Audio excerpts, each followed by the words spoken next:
Welcome, everyone. Hi, you've been listening to and watching the music video for Kishi Bashi's song Violin Tsunami.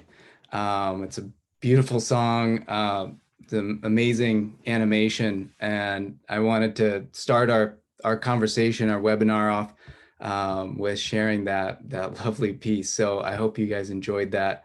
My name is Jason Chang. I'm Associate Professor of History and Asian American Studies at the University of Connecticut, and I also direct the Asian and Asian American Studies Institute.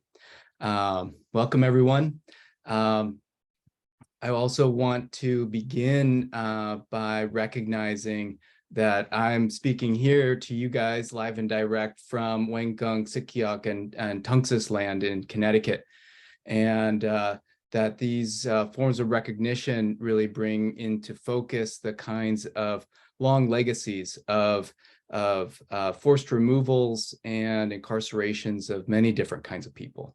And so it's a really important learning lesson, as we think about how to teach World War II Japanese American incarceration.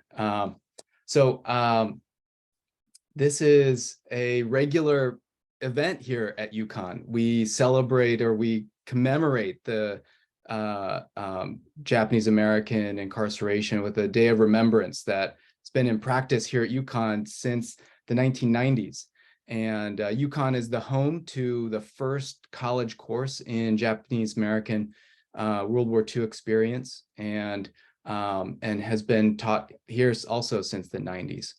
So we have a rich, a legacy of doing this work. And now we're finally at the stage where we are working to teach this in our public schools. And this is an important, movement for us to make as, Connecticut is working towards fulfilling a mandate to teach Asian American and Pacific Islander studies in the K-12 schools by 2025. So we're really excited about this and feel like this is an important move for us to make as we go there. So I'm joined by some really great guests. We do have some folks that are ill or taking care of family today, and of course, family comes first, and health. But we do have Alison Clemens here, and she is she's the access strategist at the Beinecke Library at Yale. Welcome, Alison. We also have JHD, Jennifer Heikkila Díaz. They are the Connecticut Council for Social Studies Professional Learning Coordinator, and also an activist in residence here at the Institute. Welcome, JHD. So good to see you.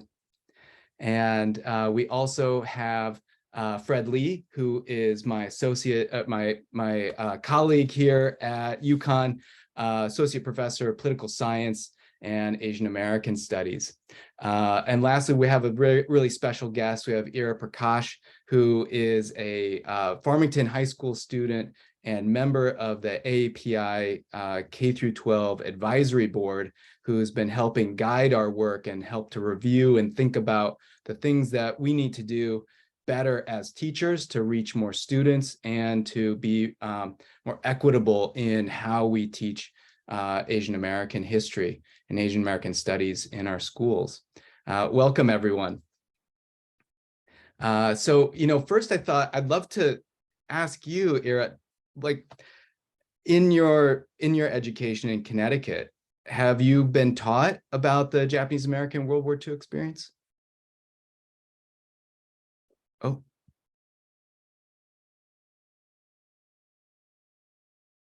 Yeah, sorry about that. So when I was really trying to think about this and trying to recall an actual lesson that I've had, and I don't think in my 10.5 years of schooling, I'm a junior, I've had an actual lesson on the camps. I remember it being mentioned in elementary school when we went over sort of the Holocaust as a whole. We discussed like World War II, and then we discussed incarceration camps, but we never really had a discussion specifically on Japanese American incarceration camps. I'm a big reader and I'm really into historical fiction. So I had a lot of I did my own readings and I had a lot of introduction to it through that.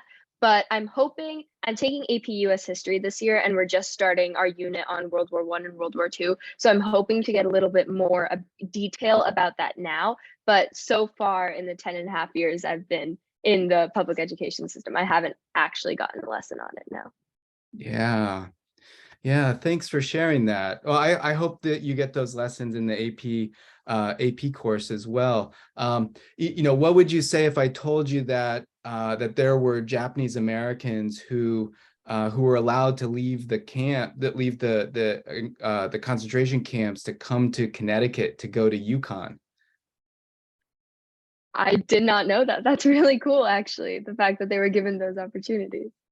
Yeah. So we can talk about that a little bit more, but like it's just I always like to think about that in terms of like how do we bring that history to Connecticut? Because sometimes it always feels like it's far away, or it's something that happened on the West Coast and we're on the East Coast. So sometimes that kind of geographic distinction is it makes it feel like it's not as close, right?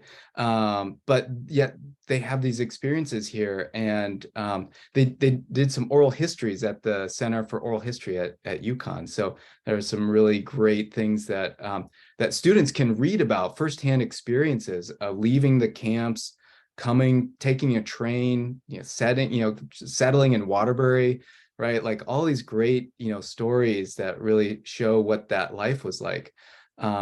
So I'm excited for this because I think it's something that students would really be interested in. And so, yeah, Eira, I'm going to ask you to kind of chime in and help us reflect on what our guests are going to share. So our plan is for us to walk through some different projects, some lesson plans, and some ways of thinking about teaching Japanese American incarceration, because it's one of the most frequently noted lessons in K through 12 Asian American Pacific Islander studies. But yet it often is enshrouded in a kind of surface level treatment, right? And so what we want to do is really provide the background and the confidence for teachers to dive in deep and to be curious with their students, so that with the right collection of primary sources and the right kinds of activities and assessments, these are things that I think can drive learning, student learning, into really great and different places. So first, I want to start with Alison. You have such a great project going on at Yale. I can't wait to hear about it. Happy to be with you this afternoon. Thank you so much for the invitation. I'm just going to share my screen to pull up the slides here. I hope that you can see them. Yeah, looks okay, good. Great. I've learned to always just double check. So thank you so much for having me. My name is Alison Clemens, and I'm an archivist and access strategist at Beinecke Library, which is a library at Yale University. And I'm sorry to say that my colleague Michelle Peralta was supposed to present this presentation with me, and she unfortunately can't join due to illness. So I just want to thank and acknowledge Michelle too. And I'll also say I'm presenting on this project that I'll talk through, which I participated directly in, but several of my colleagues were instrumental in leading and participating in that work too. So I'm representing all of us this afternoon. So I'm going to talk a little bit about what in archival studies we call reparative description. So it's really, I think, an opportunity for remembrance in the archives. I'll also mention of course, I live in Connecticut, I work at Yale, and I'm originally from California, from Los Angeles County. So yeah, it's been really interesting to work on these collections, which do primarily, because the focus is usually on the time that people spent in the camps, do primarily document Western American history in a place like Connecticut. And Jason, it's really interesting to hear you talk a little bit about some of the intersections with Connecticut, where we are today, doing this panel from. So thank you for that. Right, I'm just going to advance here. So Beinecke Library has many, many collections, including really extensive collections documenting the history of the American West. And within that sort of curatorial area are collections pertaining to Japanese American incarceration during World War II. So we do have actually pretty extensive holdings relating to incarceration. And as archivists, we're charged with using language to describe those collections to make them available for research, for teaching, for individual study and connection, really so that people can find and use those materials as they see fit. And we have some flexibility in how we use language to do that, but we actually also have quite a bit of rigidity in doing that. So some folks who are presenting or attending this afternoon may know that the Library of Congress actually maintains this like controlled database of terminology for how books and archives and other resources are described. And until very recently, the sort of controlled heading is what we would call it in archives, the preferred term through the Library of Congress for materials pertaining to Japanese American incarceration was Japanese Americans Evacuation and Relocation 1942 to 1945. That was recently revised to Japanese Americans Forced Removal and Internment 1942 to 1945, which is more reflective of some of the preferred language that I'll talk through in this presentation and that I'm sure many of you are aware of too, but is still sort of using non-preferred terminology around internment rather than incarceration. So it's been really interesting, and I'll talk about this in a little bit more detail in our project, to try to really use community resources and community preferred terminology guides to do our work while still sort of operating within this information environment that relies heavily on the Library of Congress and other like controlled terms. So I'll talk a little bit about that. And again, we really previously had pretty strictly adhered to the Library of Congress terms. And the project that I'll talk about sort of deviated from that adherence. So a little bit about why language matters, which I hope that many of you have thought about too, but it's sort of, this is a summary of how we're thinking about it in archival practice. So, we want to, within the archives and how we're describing things, we want to provide an accurate reflection of lived experiences. So, so often, sort of historic or even present terminology around Japanese American incarceration relies really heavily on euphemism, on sort of obfuscation around responsibility. And, we really wanted to use clear and direct language about what actually happened during the events. We also really wanted to respect the wishes of people who were directly impacted by incarceration. And I'll talk a little bit more about that in a moment. And the reason why this is so important is because of that respect, but also because the language, as I said earlier, the language that we use in describing collections really impacts people's ability to find and use those primary source materials that Jason talked about at the opening of our panel. So, it really is essential to think critically about the language that we're using as a tool for sort of how people are reflected in collections that document their experience and how people are able to find sort of entry points into discovering and using those same materials. So in this project, we took an approach that is within the field of archival studies is called reparative archival description. And sometimes I'll call that RAD, just for that's the acronym that we use at Yale for the purposes of the presentation. And reparative archival description is defined as aiming to remediate or contextualize potentially outdated or harmful language to use in archival description and to create description that is accurate, inclusive, and community-centered. So see here. In the work that we've done at Yale, focusing on reparative description, we've emphasized a few guiding principles that I just want to talk about very briefly. So the first is cultural humility, which places an emphasis on institutional accountability, lifelong learning, and critical self-reflection, and recognizing and challenging power imbalances. So in our work, we ensure that our own positionalities are forefronted, especially when we do not belong to the communities that we're describing. And I'll mention that for the Japanese American Incarceration Redescription Project, none of the members of the task force who were sort of directly on the task force were Japanese American, and I'll talk a little bit more about that. And so cultural humility also involves the concept of normalizing not knowing. So trying to embrace humility and allowing other forms of expertise to inform our decision-making, particularly through community consultation. I don't want to get into this too much, but I'll just mention also slow archiving. So that's sort of an effort to try to pursue flexible practices that allow for changing course, prioritizing collaborative relationships with community stakeholders above sort of output and efficiency paradigms. We also explicitly tried to have a guiding principle of dismantling white supremacy. So trying to actively depart from characteristics of white supremacy culture. We tried to also center transparency as a guiding principle. So I'll show a few examples of this, but we sort of created these standardized notes that really say in the description itself when the description was revised and why, what language choices were made, and trying to really sort of like forefront our efforts.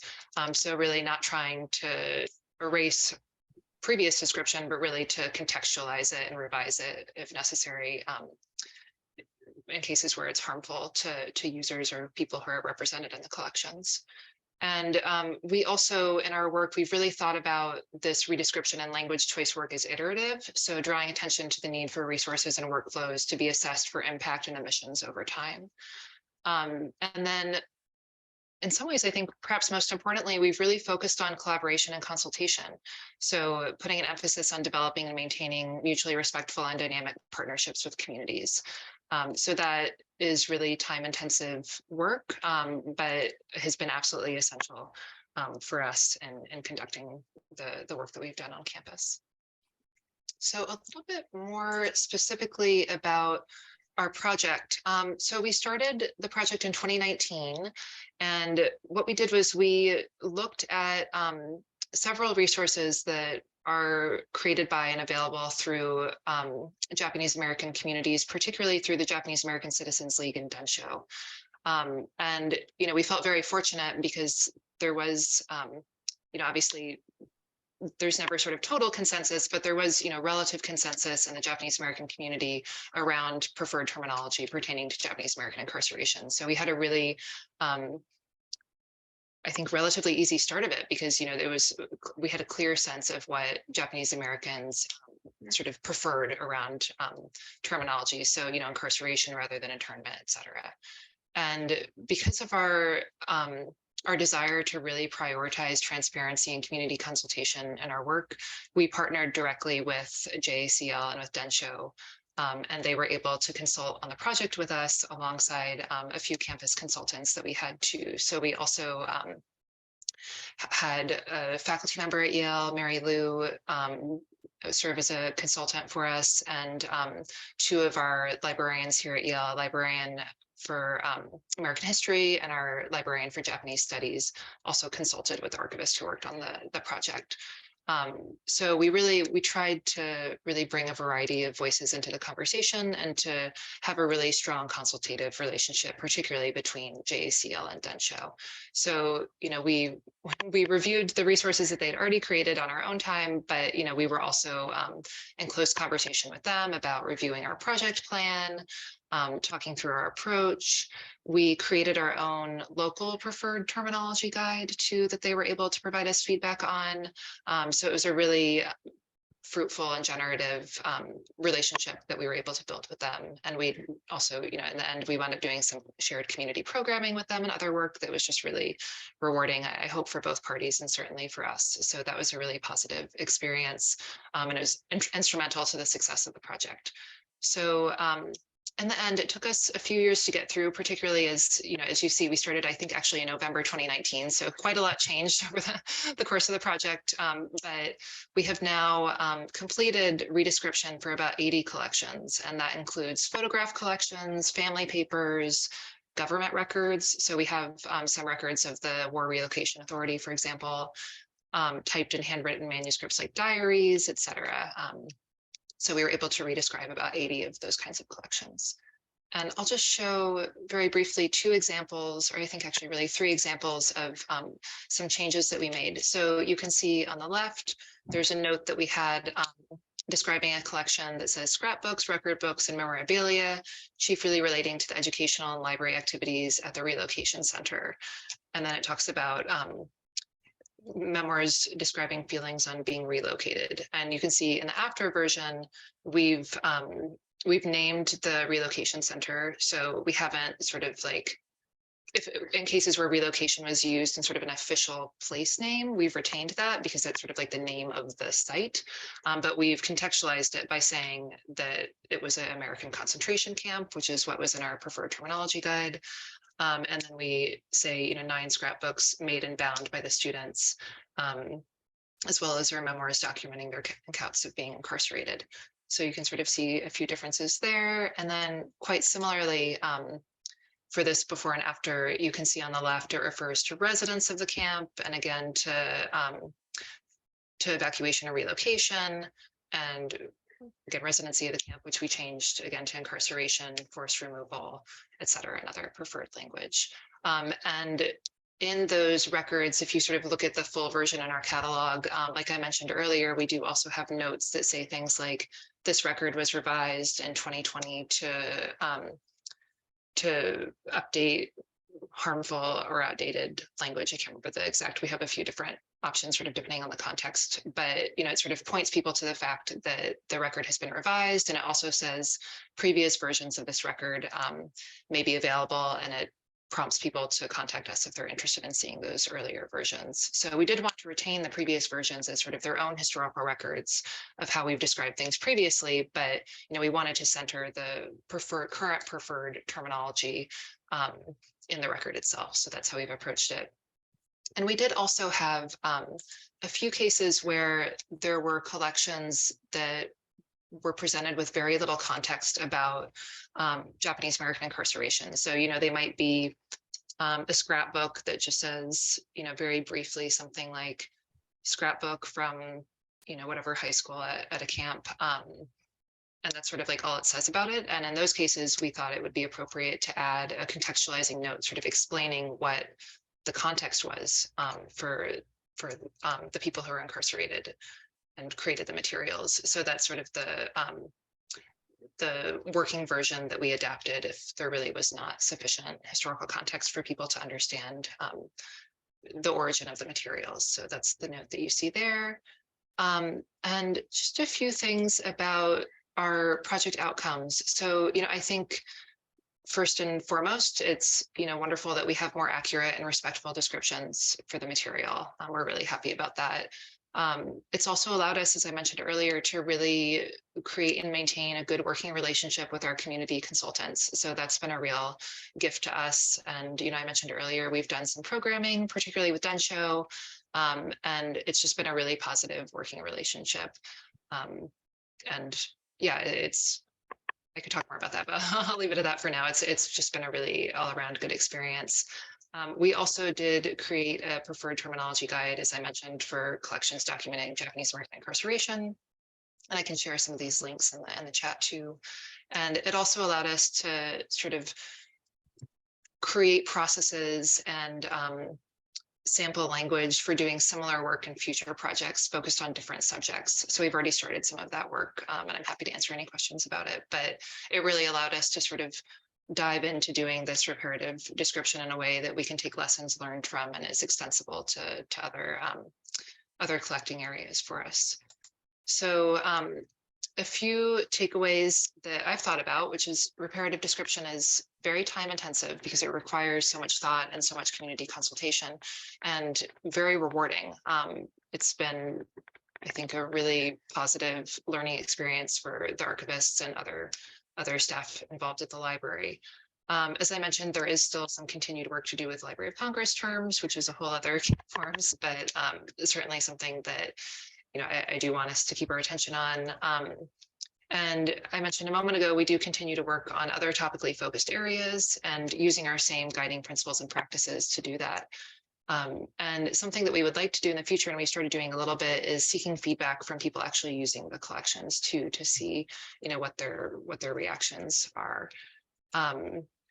So yeah, those are a few takeaways. And then I wanted to highlight a few resources too. So I just want to mention the reason why Beinecke has these collections is because we want them to be used. So I've tried to highlight, there's a wonderful online exhibition that was done by Courtney Sato a few years ago, who's a Yale graduate student at the time.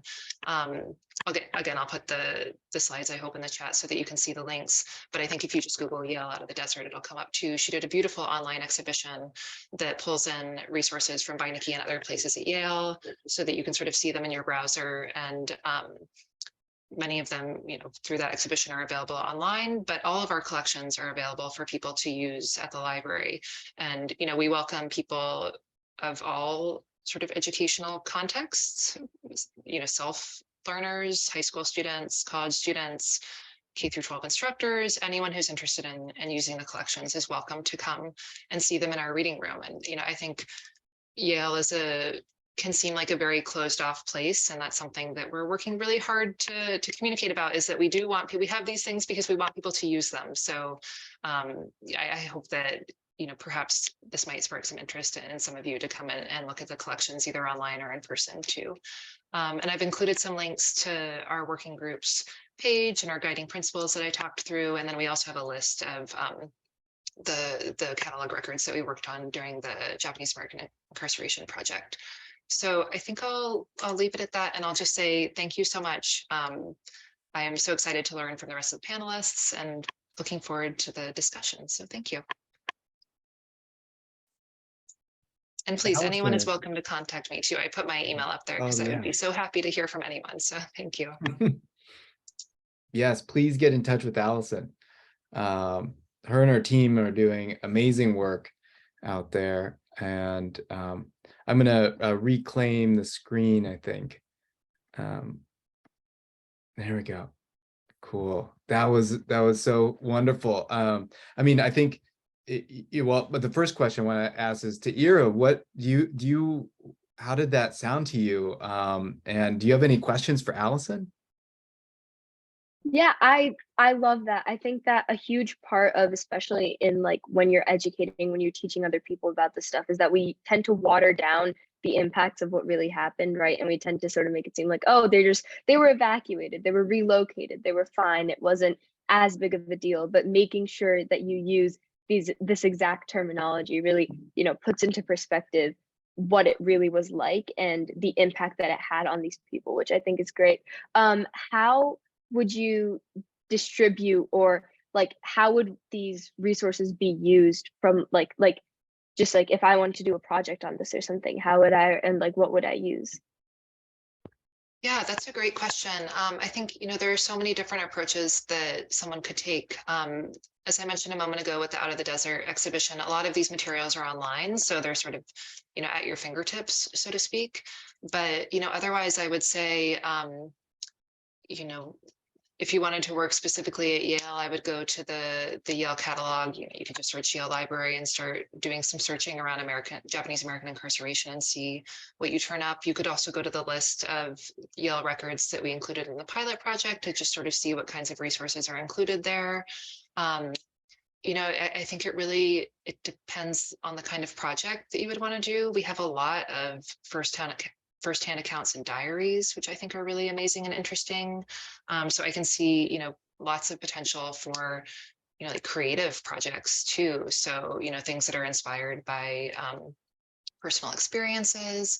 But then, like I mentioned, we also have records from, the War Relocation Authority. So someone could probably, also write a research paper on, how that organization was sort of presenting the work that it was doing. How was it, what I would say is like, what kind of propaganda was it putting out about incarceration at the time? So yeah, there are so many different avenues that you could take, which I think is, part of what's kind of incredible about this subject matter too, is, it touches on so many parts of lived experience and, our government's history. And yeah, so that didn't really answer your question, but I think that, there are so many different avenues. And, Jason mentioned some really excellent resources at UConn too. So yeah, I think sort of, starting to get a sense of the kind of project that you might want to do, and then just seeing what's out there locally and online too. Yeah, thank you, Alison. So I'm going to move us along by taking up Nikki's role. Nikki Darbois is a English teacher at E.O. Smith High School in Central Connecticut in Mansfield Stores, where UConn is. And Nikki is an incredible teacher. She's taking care of a family member right now, but she shared with me, and I got to observe her teach this lesson. She shared with me the lesson plan. And what I want to do is kind of walk us through, I think what she might have done were she to have been here. But I'm going to connect you all with this this teaching kit that we put together. This is, it kind of goes along with the webinar today, but it has a number of other things. First, I wanted to make a note of the pedagogy, because I think how we teach this material is so important. And maybe JHD, when you teach, or when I ask you to come on after this brief presentation, you can speak a bit more about the cultural sustaining pedagogy, because you are an expert in really thinking through that, practicing that, and teaching others about what that means. So, just building off of what Eira was saying about actually identifying with the language and the language validating the experiences of people. I think that's such an important discussion to have. I think, just as another connection to the Kishi Bashi song, the name of that album, the album that that Violin Tsunami is called Omoriyari. And I know I'm probably butchering the Japanese for that, but its translation means something like can be defined as the sympathy and empathy for others that leads you to thoughtful action, right? And I think ultimately, that's one of the learning outcomes that we want, is to build that sympathy, to build that empathy, and that then helps to inform your future action, right? And so that's really at the heart of this kind of student-centered pedagogy, and as well as the culturally sustaining pedagogy that connects the feelings, the emotions, and the cultural context of students.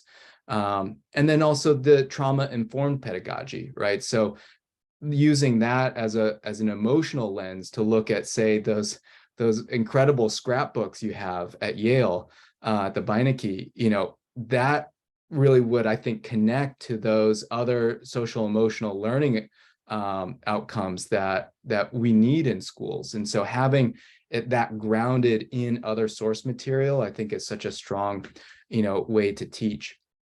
So if you're following along with me in the teaching kit, I want you to scroll past all of these other really awesome sources for the moment, and down to the last section that says guided lesson.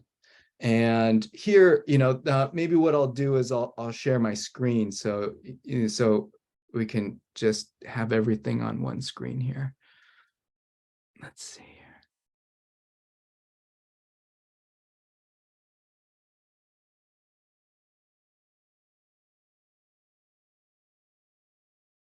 No, I think I need to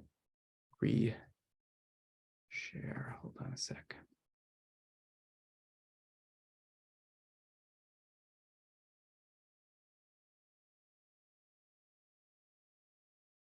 Reader, there we go. Okay, is that showing up for y'all?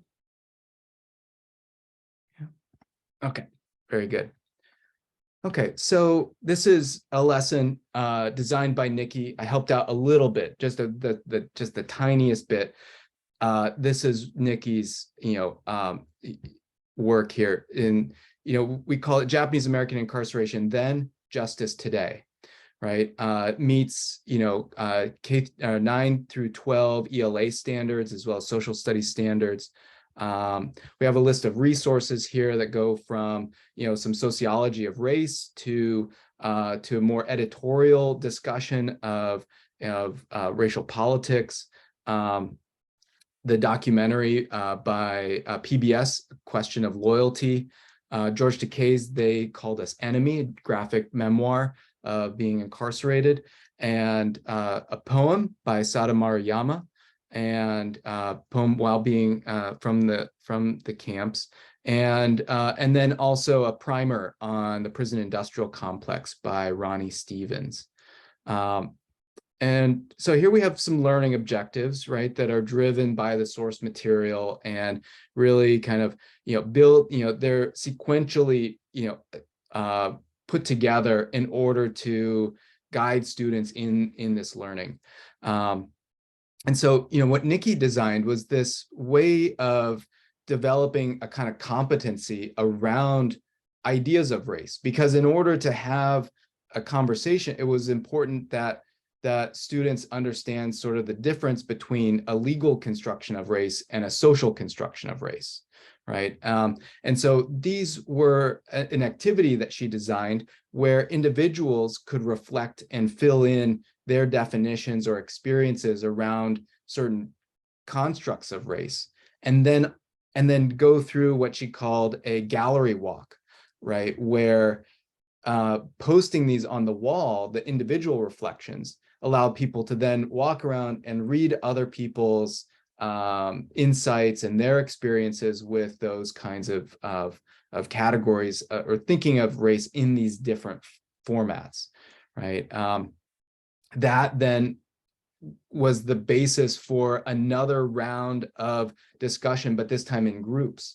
And so the group then had to use consensus to build another kind of group definition for a historical construction of race versus a political construction of race, right? So these were really, to see the students going through their own experiences, were teaching each other about definitions of race and racism. And what I really loved about this was it also ended up teaching them the different ways, or the different sort of platforms of activism. How do you fight against historical racism, right? How do you fight against erasure, right? Or how do you fight against political discourse? What are the mechanisms that you need to do that? So it really kind of developed their vocabulary on how to describe the things that they were seeing, their experiences and their feelings. The next section that Nikki designed was to really think about state power. This is something that Fred is gonna really help us think through. And this is the students read an op-ed, and then they go through a series of reflections that kind of ask them to dissect that op-ed and to apply it to other concepts, right? That then prepares them for a deeper kind of conversation about, or learning experience with the PBS documentary, A Question of Loyalty.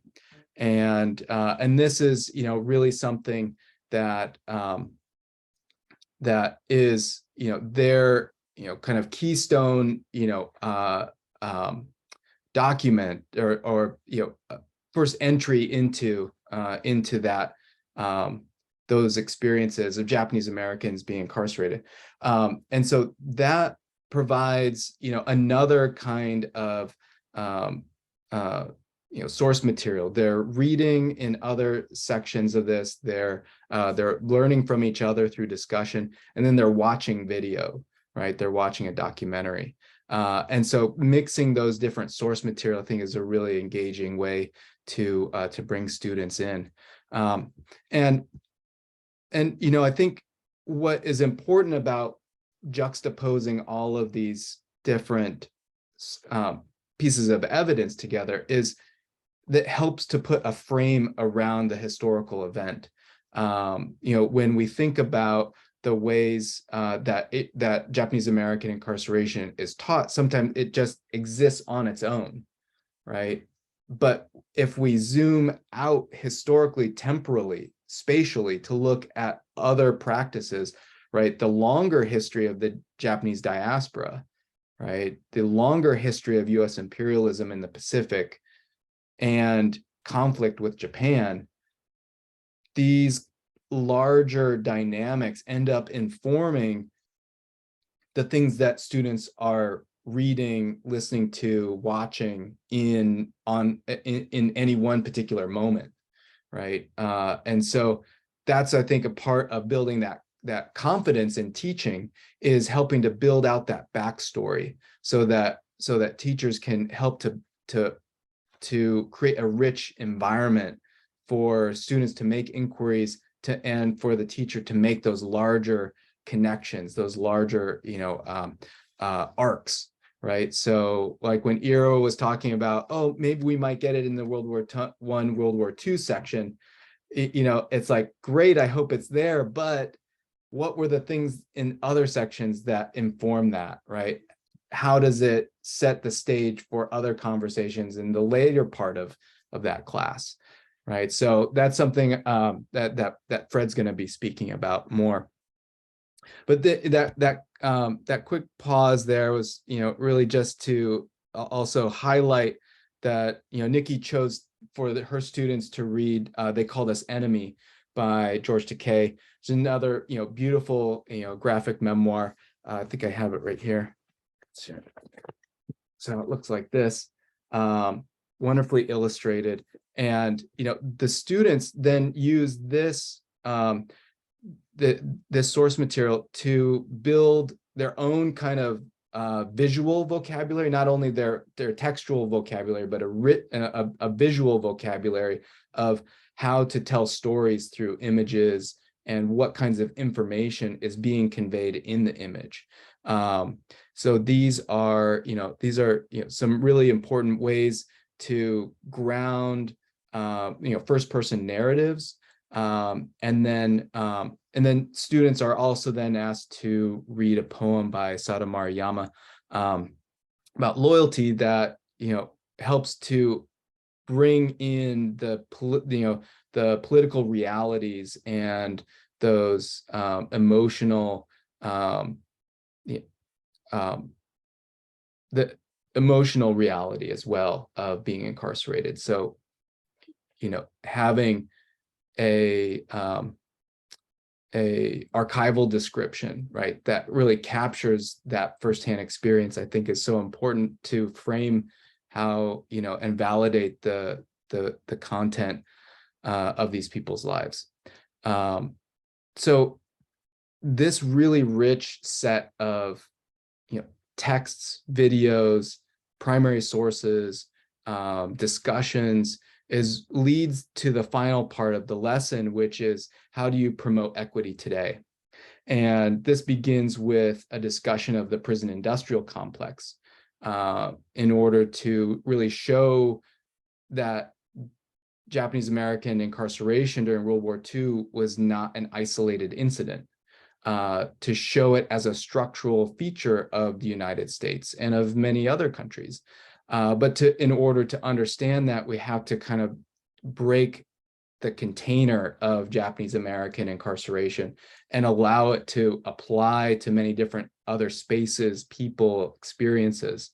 And the prison industrial complex is a great kind of way to really open up that door to what else can we learn about this and apply to it. So, Nikki is such I wish you were here so you could experience how the energy she brings to these lessons.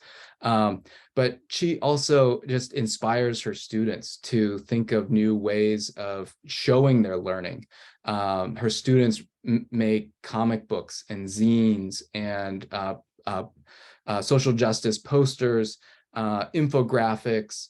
They also wrote letters to their state representatives and asking them to I can't remember the exact issues that they pointed to, but they were writing about social justice in prisons in Connecticut. And I think that's such an important kind of learning outcome for learning a lesson about Japanese American World War II incarceration, something that seems really distant and far away in the past, right? But that informs, again, what kinds of actions do we take in the present? How do we understand justice today? So this is a wonderful lesson. I'm so happy to share it with everyone. But this is Nikki's work, and she had agreed to share it in the teaching kit. So if you end up using it, if anyone ends up using it, give a shout out to Nikki, and yeah, tell us what you think. And if you end up making zines or other posters, share them. We'd love to see them. I think that would be amazing. Perhaps a new archive of student zines on the subject. So yeah, that's so let me turn back to you, Eira. How did I do? Did I do okay? You did pretty well. No, I think that this is super interesting. I actually really love how it starts off with a description and sort of an understanding of like what race is as a construct, right? I think especially like I know at the high school level too, it's hard sometimes for people to grasp the idea of like what race actually is and like what that construes. So I really like that.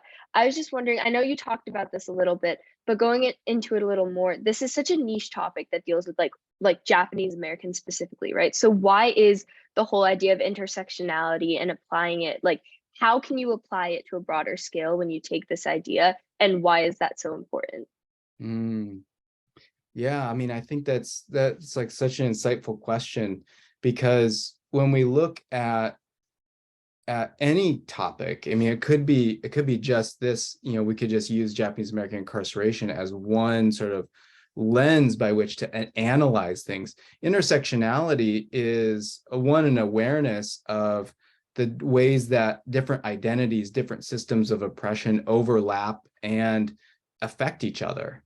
Right. So say the difference in experiences between Japanese American women and Japanese American men, right? Or whether you were Christian or Buddhist, right? Like those were different experiences that folks had. And that ended up shaping, you know, how they responded to things, and also the meaning that they gave to their experiences because of those differences. And I think one important way, why is that important to teach, or what do we really get out of that? I think it allows us to connect with so many different aspects, right? If we just look at Japanese American incarceration just as a race issue, say, for instance, then we only have maybe one or, you know, a couple of different avenues to connect with, right? If we look at it in terms of gender, right, that creates a whole other lens. Like, what are the other ways in which gender and incarceration are, you know, are connected, right?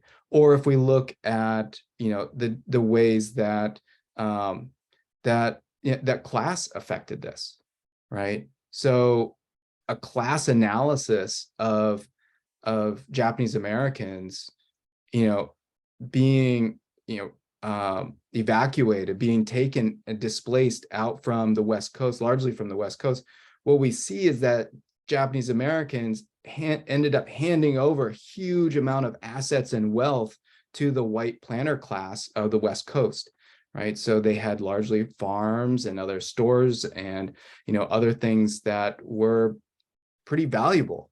And they ended up handing that over, right? So a class analysis gives us a different kind of level by which to connect in incarceration with the surrounding economy, right? Or with the surrounding context. So I think it's a brilliant question.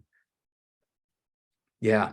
JHD, this is probably also an issue you could probably help us understand. But, you know, please, we can't wait to hear from you. Thank you, Jason. So hey all, I'm Jenny Heikkila Díaz. I also go by JHD and I use they and she pronouns. Before I tell you a little bit about me and my work, I want to say that I'm really thankful and humbled to be a part of this panel. because hearing about Alison's reparative work at the Beinecke and Nikki's lessons at E.O. Smith are really wonderful, and I'm also looking forward to hearing what Fred is going to share. I'll also say that I'm going to echo quite a bit of Nikki's section, and at the same time, I'm excited for this echo because I think through my examples, some of which will focus more on middle school, hopefully you all see that the need to teach about Japanese American incarceration during World War II in conjunction with all the other examples throughout our nation's history, it needs to happen throughout the K-12 educational experiences that our young people have. It can't just be isolated to a particular lesson or to a mention in a particular lesson even. So a little bit about me. I'm an educator and a parent. I was born and raised in Los Angeles, which is one of my hometowns. And nowadays I live in New Haven. I've lived here about 15 years. And so New Haven is my other and current hometown. My mother is a Korean immigrant. And so I identify as Korean American, Asian American, and biracial. And so for about 25 years, I've worked in K-12 education. I worked for about 15 years in traditional public and public charter schools as a teacher and a school administrator across the country. Baltimore, South LA, which is also known as South Central LA, near downtown, Long Beach in California, and in Queens. And for the past decade, I've worked in schools across Connecticut as an educator coach, supporting teachers and school administrators. And my work, as Jason mentioned before, I have a couple roles. I work as the professional learning coordinator for Connecticut Council for the Social Studies, working with social studies educators. And then I also facilitate some educator communities of practice through UConn, through the Asian and Asian American Studies Institute, and through the Anti-Racist Teaching and Learning Collective. One of the massive projects that the Connecticut Council for the Social Studies has been working on for quite some time, and before I joined the staff in September, been around creating K-12 content social studies standards in Connecticut. And those standards are connected to the national anchor standards. They've been developed by about 100 people across the state, including Jason, mostly educators, but also community members who've been providing public comment and feedback. And these standards were developed with 6 central themes in mind: justice, representation, inclusivity, local connections, global context, and agency. They're undergoing revisions right now, but hopefully they'll be going to the State Board of Ed in the spring. And so this is a really massive undertaking being done at a time when our education system and educators a lot of them are under attack for teaching the truth. In general, the history we've taught in schools up to this point has intentionally excluded many stories and communities, and thus been inaccurate and prevented students from gaining a sense of our nation's true history that could help them have stronger senses of self and become more effective historians and contributors to our communities and society and our future as a collective. So these standards, which will have specificity about what to teach, in other words, all groups and communities must be included, in conjunction with other legislative education initiatives, such as the Black and Latina Studies elective course that launched officially this past fall, the Indigenous Studies integration that's supposed to happen K-12 starting this coming fall, and then the Asian American and Pacific Islander Studies integration that's happening in a couple falls from now. All of this is being constructed at a time when it's particularly hard to do this kind of work, but especially important to do it. And then in conjunction with my work at CCSS, I also work, as I mentioned, through UConn as an activist in residence, supporting K-12 teachers in their work to integrate Asian and Asian American studies, Asian American and Pacific Islander studies into all content areas, not just history and social studies. And then through the Anti-Racist Teaching and Learning Collective, I facilitate a community of practice focused on anti-bias, anti-racist teacher development for teachers and educators of color. So I'm telling you all about this work, and it may seem like it's most apparent that, well, Japanese American incarceration, that intersects with your work with Asian American and Pacific Islander studies integration. But I would agree with Nikki in that this isn't something that you should teach in isolation. It's not an isolated, unjust, short period of time faced by Japanese Americans. Truly learning and teaching about Japanese American incarceration intersects with all the work that I do with teachers and students in all communities, no matter their composition or their location. And when we view learning about Japanese American incarceration during World War II in light of systemic injustice that has harmed historically excluded communities since the beginning of the United States, even before we came to be the United States, not as this isolated injustice. We as teachers and educators cannot continue to quickly glaze over it, maybe in one class period. Like I've heard from many students and I've heard from many teachers is the case, or as Eira described, mentioned in elementary school kind of briefly, and the rest of her learning was just through her own learning, her own reading. So we have to teach about, interrogate, and dismantle alongside learning the facts around Japanese American incarceration during World War II. We have to get into things like the perpetual foreigner myth, right, and yellow peril, that Asian Americans throughout our history have been portrayed as dangerous and not loyal to the United States, and that will never be true Americans, even if we were born here. And then how that has also been not just ingrained in non-Asian Americans, but also ingrained in Asian Americans too, and how we have internalized this racism and xenophobia. And then in conjunction with that, so that's before Japanese American incarceration, during the incarceration, and post, right? That's still happening today. In tandem with that, post incarceration, we have to also teach about, interrogate, and dismantle the model minority myth, which came into play not long after Japanese American incarceration. This idea that Asians are hardworking, not complaining, successful immigrants who have overcome racism, and how that's not just harming Asian Americans, but also other historically excluded communities of color, particularly our Black siblings. So I'm not in the classroom anymore, but I do work with teachers regularly. And so this next part, I want to talk a little bit about sort of my vision for learning outcomes for students, and then how I taught a unit involving Japanese and American incarceration back in 2012, and how I might update it, just because there's so many amazing resources that have come out since then that I would like to highlight, along with some of the ones that have already been highlighted. So when we give students room to critically think as anti-bias and anti-racist practitioners, to actually apply what they learn and not just memorize facts, they get to be historians and connect the past to the present to the future. And then they can pull out themes in our country's past and connect them to more contemporary issues, things that aren't directly connected to Japanese incarceration on the surface, but things like detention and separation of Latin American families who are seeking refuge and asylum at the US-Mexican border, recent surge in anti-Asian hate crimes during the pandemic, terrorizing of South Asians and Middle Easterners after 9/11. So to take from Dr. Barbara J. Love's work, which this is definitely an echo of what Nikki's section was talking about, when young people are able to develop their liberatory consciousness because they become aware and analyze history, they're putting this knowledge to use by taking action as informed and co-conspiring community members and organizers.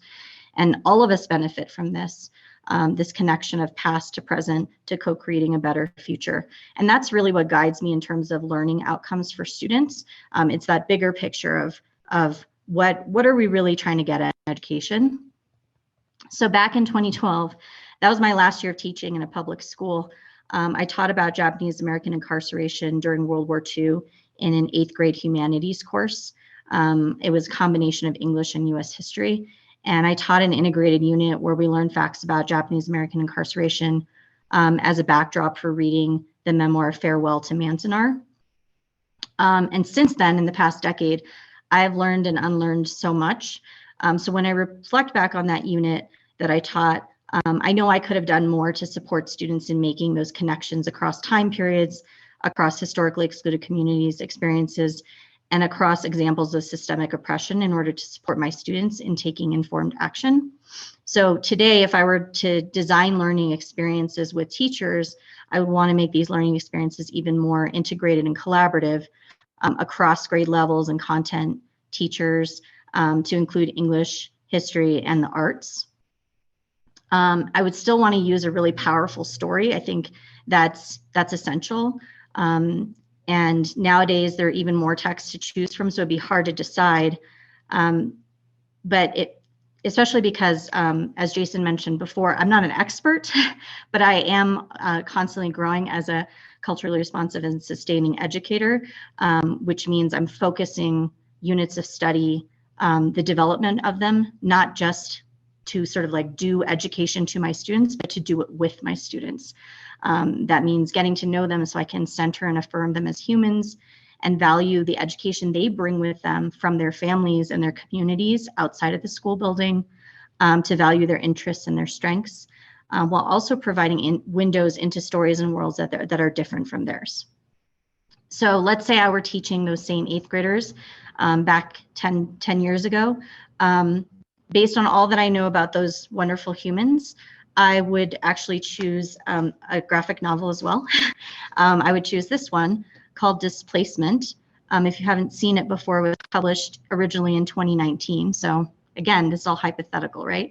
But I love this text for a few different reasons. I mean, many reasons, but I'll highlight a few. One is the storyline is of a young protagonist of a girl who travels through time, and she goes back into the past, not by choice, but learns about her family's experiences in the Japanese American incarceration camps, which she didn't know anything about.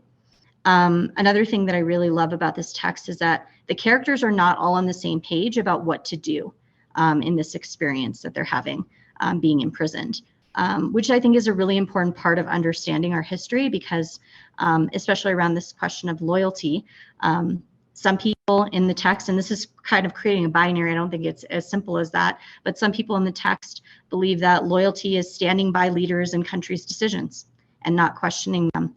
And then some people believe that loyalty means resisting the conditions, going against what our country stands for and what we know is right. And so this text has a lot of nuance because it has different characters who respond in different ways to the circumstances. And then one of the themes that I really resonate with in the text that I think my students, my 8th graders, would have also really resonated with is how important it is for us to all know our history in order to understand ourselves, our families, our communities, and our present and our future. I know for me, and then for some people that I know, we face intergenerational traumas that we can't even begin to understand because our families have not shared with us what they've endured, often to protect us. So I think this text would have been something that would have resonated with my students to read together. And then of course, along with reading a central core text like this would be a great opportunity, as Nikki mentioned, also to draw in lots of other primary sources and resources. So along with Densho and Beinecke's collections that were shared earlier and the UConn collections that Jason mentioned, there's also the Japanese American National Museum. They have a lot of their collections now on the web. So you can go and pull from any of these, really, artwork from a Japanese American who is incarcerated and continue to create art or started creating art while they're in the camps. You can pull letters from Japanese American children and young adults who are incarcerated to a librarian. There's diary entries, there's recorded live history interviews. There's just so many of these different things that can be tapped into, and you don't need to overwhelm students to hit all of those. This is a great place where you can allow students to make choices, right? And they can go really deep, either in groups or individually, to expand their learning. And then while learning all these facts and being exposed to all this history brings important knowledge and awareness, again, that can't be the end of the learning outcomes. Students deserve the opportunity to connect this learning to our present day, both in and outside of the AAPI community and in and outside of AAPI history. So how do we use this knowledge and these connections to make sure nothing like this ever happens again and to ultimately transform our world? So when I got this question about, well, what could the assessments look like? I mean, I wholeheartedly agree with Nikki again. So I'm going to echo what she said, that it can't stop with a unit test on facts or even comparing and contrasting events other events in US history that demonstrate ongoing systemic oppression or colonialism or racism. The true assessment of learning is ongoing. So students need to deepen their knowledge over grade levels and over courses. And how are they taking that knowledge over time into consideration and how they impact their world? And that's really hard to monitor and assess the way that we have things set up in many of our schools right now.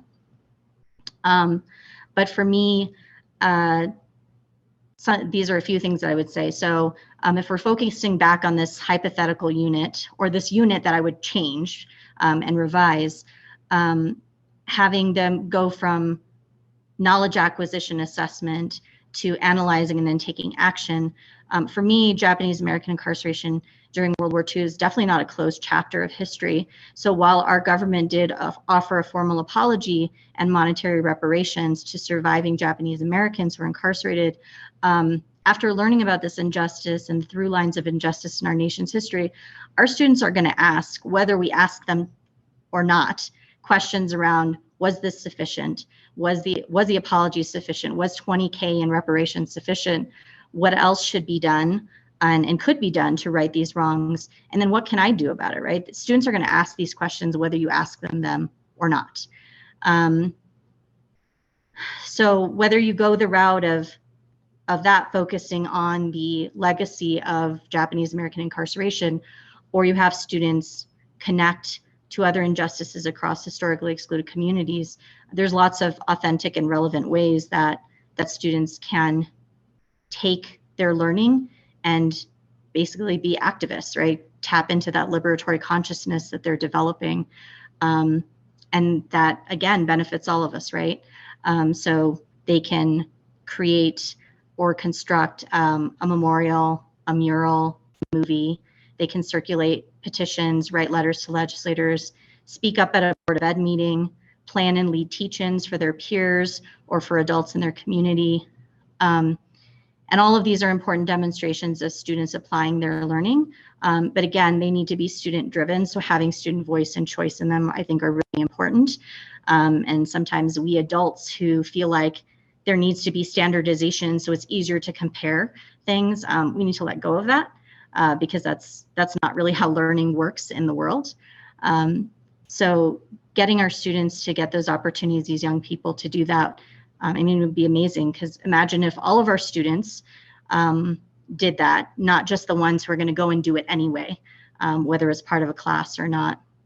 I think it would definitely lead to us having getting to, like, what's the real purpose of education, to know better and then do better, so that our world is more just and joyful for everyone.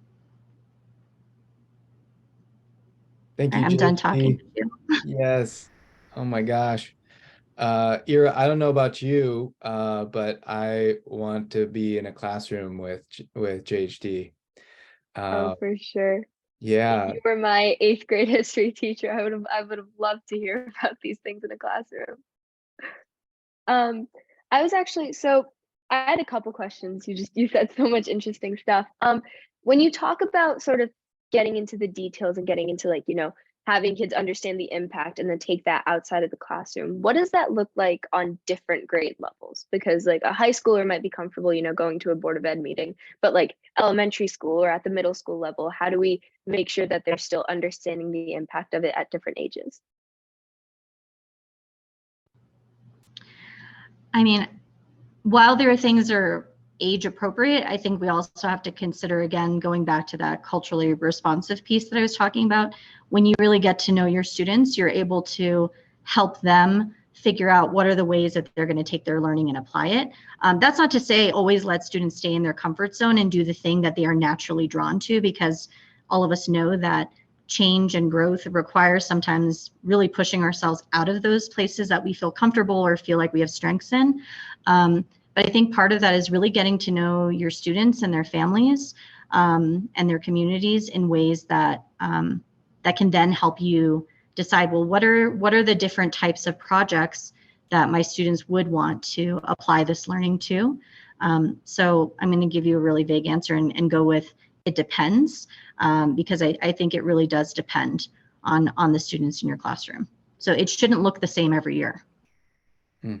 That makes sense. That's understandable. sorry, one more question. There's just you talked about the like taking steps to dismantle the model minority myth and sort of like integrating that as part of this lesson too.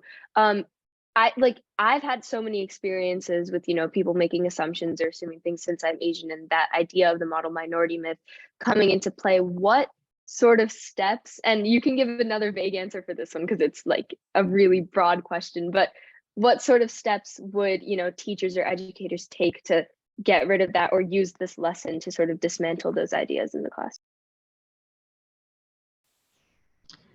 So I will say it depends again, because if you're being culturally responsive to the young people in your room, the types of lessons you need to design are going to look different, right? So for me, I actually didn't teach any Asian American or Pacific Islander students when in a few of the schools where I worked.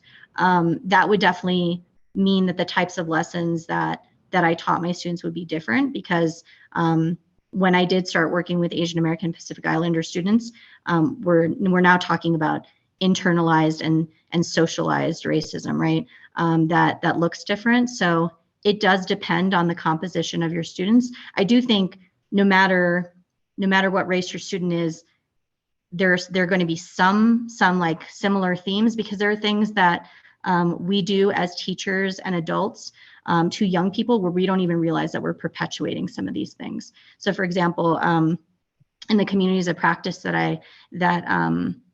I facilitate, when I talked about the model minority myth with the teachers, some of them hadn't heard of it before, but some of them had, and they didn't even realize that in some of their attempts to diversify the literature that their students are reading in their classroom, they're actually perpetuating the myth, because when they actually looked at the books that they were teaching, they realized, wow, I do have, like 5 read alouds about different Asian Americans, but the story in each one is almost the same, even though I swapped out the ethnicity, or I swapped out what are the foods that the family is enjoying in the book, or whatever the case may be.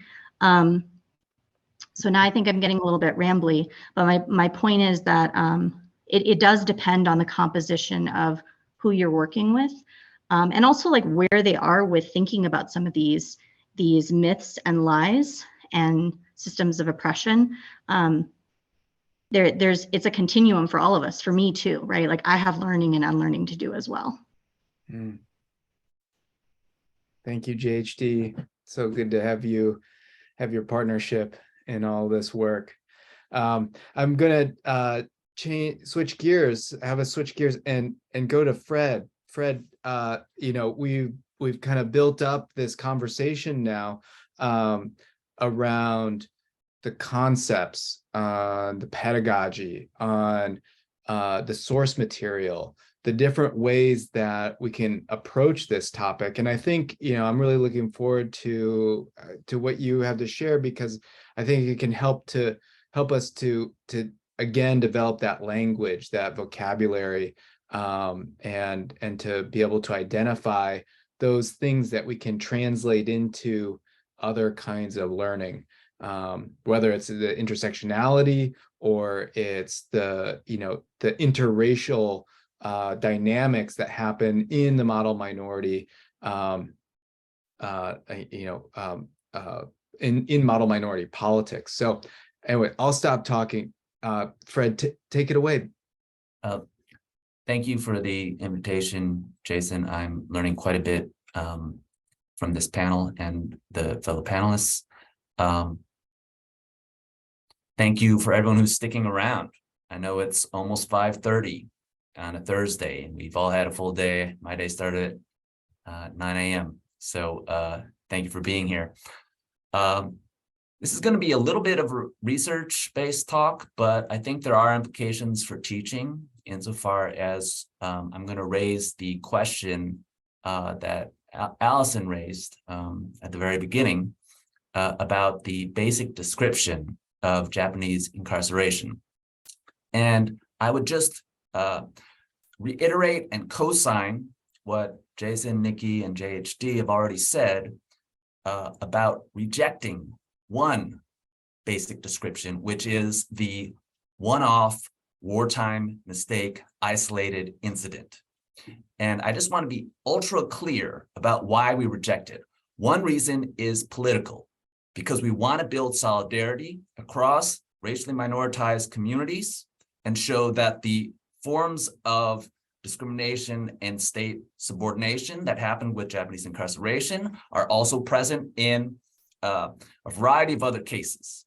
Another way of putting it is this power dynamic that we see in the Japanese incarceration of the state identifying security threats largely on the basis of ethnicity and race is one of the standard power dynamics of national security states, and all states are to some degree national security states. So I want to just make that clear. We have to reject that. Okay, so what am I proposing is an alternative. What I'm proposing is Japanese incarceration as a kind of turning point. And what do I mean by turning point? Well, this is a bit of a theory, if you will, but really the common sense understanding of turning point is basically it. What is a turning point? Turning point is the place where there's a change of direction. Something changes, something transforms. Okay, and the only thing I'd add to this common sense understanding is that a turning point is often preceded by a long period of digging in to an existing path or accelerating along an already established path. So I'm just going to exemplify this notion of turning point very briefly with this hypothetical question. It's just an example question, trying to show you how this concept works. How did Japan turn from the United States, #1 rival in the Pacific, and the United States defines the Pacific Rim as a security area, don't forget about this, into the #1 ally of the United States in the post-World War II period, okay? Now, I'm only using this as an example, and so I'm giving an example answer, which is a ridiculous oversimplification. I'm almost embarrassed to be saying this in front of professional archivists and historians, our present company included, but here's the basic story. United States and Japanese militarisms were in competition, and they were on a crash course. And the crash course was the Second World War in the Pacific, where the United States defeated Japan in total warfare. And then there was a turn, which was the US occupation of Japan and, you know, General MacArthur rewriting the Constitution of Japan, stopping Japan from becoming remilitarized and rearming and so forth. Okay, so that's the turn. So you can see what happened in this case. You had militarism, crash course, that's the intensification, that's the digging into the existing path, and then something changed. And that's why World War II was a real turning point in US-Japan relations. Now, why do I start here? One reason is because we're talking about World War II. Really, that's the larger, if you want to call it the global context, the geopolitical context of this particular turn. And it's also the turn that I want to talk about on the next slide, which is Japanese incarceration.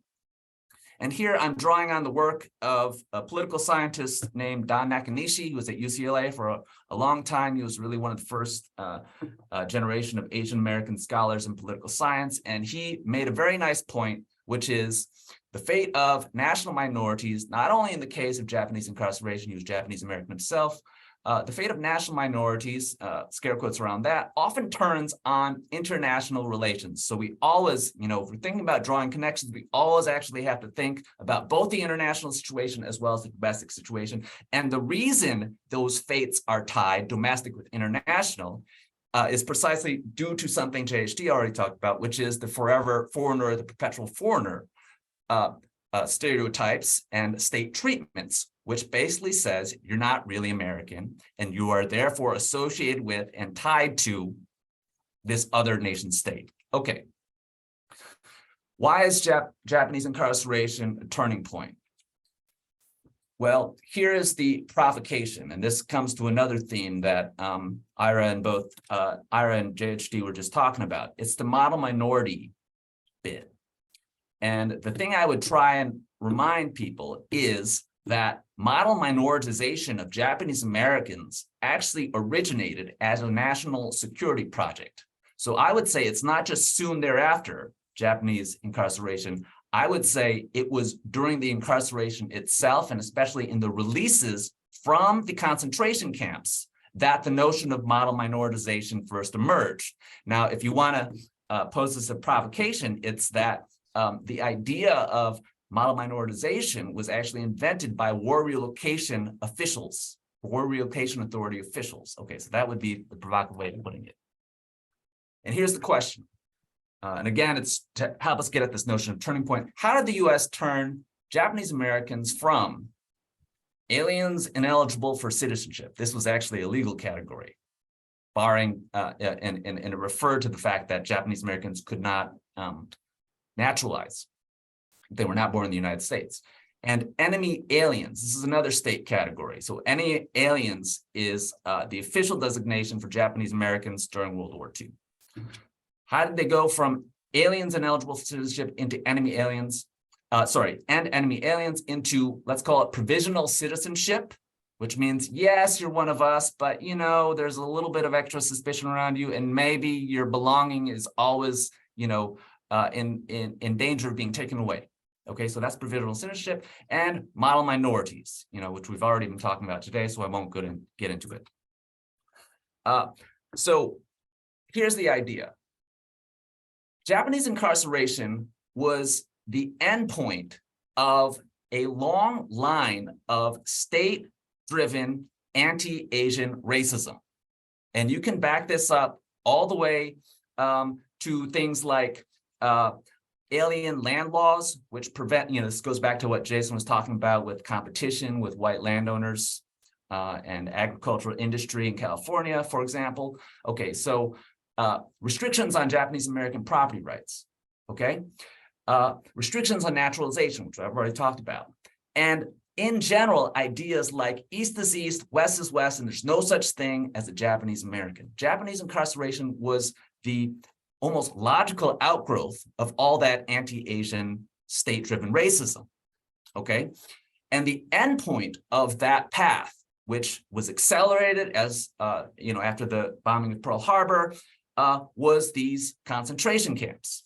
Okay, what was the turn? What was the turning point? The turning point, and this is my argument, was the releases from the camps. And I know this sounds like an utterly cynical thing to say, and in part it's meant to express some skepticism towards the state. But for me, the real question, if we really understand the long-running history of anti-Asian racism in the United States, the real question isn't why were Japanese Americans incarcerated? The question is, why were tens of thousands of Japanese Americans released before World War II was even over?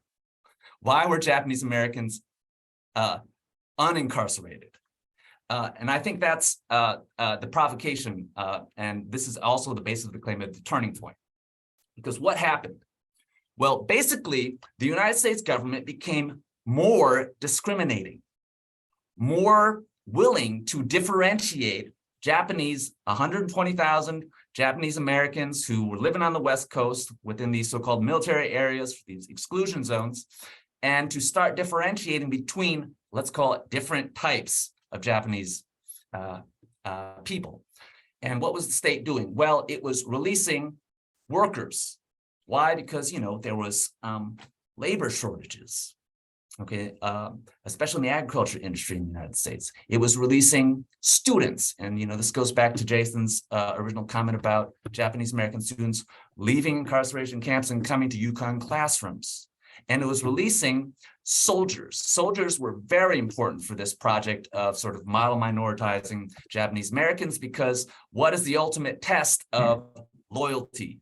According to the United States government, it's your willingness to kill and die for the state. Okay, and so you can't just have any Japanese Americans performing that role. You need to somehow certify the so-called loyalty of that formerly incarcerated person. So they administered loyalty tests, basically, where they asked the entire camp populations things like, if you were called upon to serve in the U.S. Armed Forces, would you do so? Okay, there's one, there's some irony there. You're incarcerated and they're asking you, will you perform the duties of citizenship when you have none of the rights of citizenship? Okay, there's one irony. Okay, and then they're asking things like, will you forswear allegiance to the Japanese Empire and swear allegiance to the United States? Like, that's a loaded question because it already assumes that you had some kind of prior allegiance to the Japanese Empire to begin with. Do you see what I'm saying? So, in a lot of ways, there was big time problems with how the state was trying to define loyalty and disloyalty. And so what you had is increasing discriminations among Japanese Americans. And if you want to put it in terms of just like a polarity, a binary, on the one hand, you had the image, and yes, in some cases, the reality of Japanese American super soldiers who are willing to sacrifice and willing to fight, especially on the European front. And on the other side, you've got people who answered no to both those loyalty questions, who end up in a maximum security prison camp. Tule Lake was the most extreme example of this in California. And this is the sort of despised twin of the Japanese American super soldier. Okay. This, I don't really have time to get into this because I see we're already over time for the event, but here's the basic point. Mainland mass incarceration starts to catch up with Hawaiian selective incarceration. And it's important to note here that in Hawaii, it was all the incarceration was always on a sort of more discriminating basis, on a more selective basis. And that's eventually what started happening in the mainland camps with these student, worker, and soldier releases. And let's be clear, the state never changed its basic aim. Basic aim was to continually identify security threats on a largely racial and ethnic basis. The only difference, the reason that I'm calling the Japanese incarceration releases a turning point, is the state claimed to have discovered more efficient and more accurate means of achieving this security. And so if I have just one takeaway, it would be, we have got to be skeptical of all state identifications of threats, dangers, and the like, especially when there is a strongly or even an implicitly ethnic and racial characterization at work. And I would just mention, these various figures that are treated as threats, undocumented migrants, or terrorists sneaking through the southern border, US-Mexico border, which is supposed to be the justification for making immigration an issue of homeland security.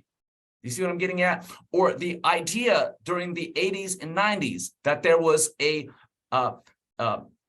epidemic of violent crime associated with Black and brown people, which became the justification for expanding prison system. This happened in California, but it was also happening across the nation for what we now call mass incarceration.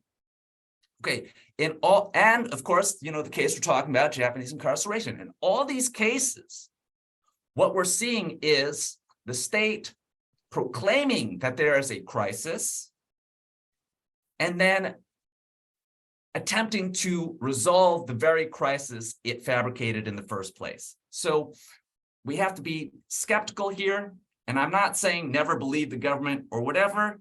I just would urge everybody to take this skeptical attitude, especially if we're thinking, for example, about things like the China Initiative, which is basically about hunting out Chinese American scientists and calling them spies and so forth, because there are a great amount of resonances between US-Japanese and US-China rivalry as it's going on today. Thank you.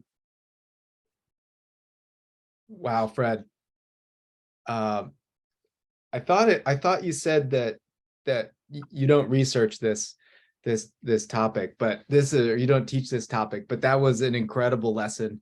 And I think you've really allowed for us to turn the topic on its head. There is a lot of focus, as you said, about why the camps were created, but that's just the logical conclusion. right?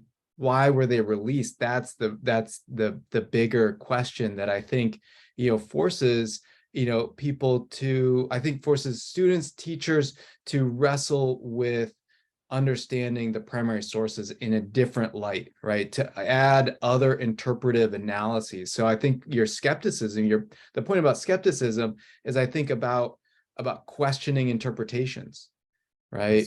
And yeah. Yeah, sorry. So I mentioned the one-off as a framing device. I reject that. I also reject the national emergency or state crisis framing. Sorry, not that those are totally wrong, but we have to realize that the so-called crisis was totally phony, that the threat, according to the government itself, you remember the drive for reparations, the government had a commission where it investigated, and it found zero evidence of any Japanese American espionage, subversion, or quote, disloyal behavior. So yeah, that's another one we have to reject. Another framework we have to reject. There was no state of emergency. There was a fabricated emergency. Yeah, right. Wow, Eira, I'm dying to hear what your thoughts or questions for Professor Lee. I've been racking my brain trying to think of something, but honestly, I think every time I came up with a question, you just kept answering it in your presentation. I also thought what was really interesting was if we connect it back to sort of what we were talking about with this idea of language and like the specific language that we use with Alison and how that needs to change. That's like when you look at the way that the government portrayed, Japanese Americans and like the words that they used to like spread propaganda and convince the public that this was an issue that needed to be solved. That's super interesting. What primary sources or things surrounding that could we look into to sort of see that? I would look at a short piece by Lane Hirabayashi, and it's called Japanese Incarceration, and it explains the basic and I think it's one of these Asian American Studies readers. I don't know because I read the online version, but if you just Google that, Lane Hirabayashi, I believe he's related to Gordon Hirabayashi, who challenged the state as the incarceration was ongoing. So there's a personal connection there. But the basic point is, the state's language, and this is why I'm skeptical, is always self-justifying. Does that make sense? In fact, that's the point. There's always this element of PR work, and there's always this element of, and that's why, us expanding the prison system is good. And that's why us creating this new thing like this, but monstrosity, the Department of Homeland Security, which treats immigration as a security issue. It's always built right in there. So the general point would just be to look at all the government language and ask yourself, what are they trying to justify or really, if I'm right, excuse? Because they're always trying to make their power look legitimate. That would be my point. Sorry, so not any particular source, but obviously if you're looking at the language of relocation, for example, like just ask yourself, like, what were they trying to justify there? Yeah, that's such a great question, Eira.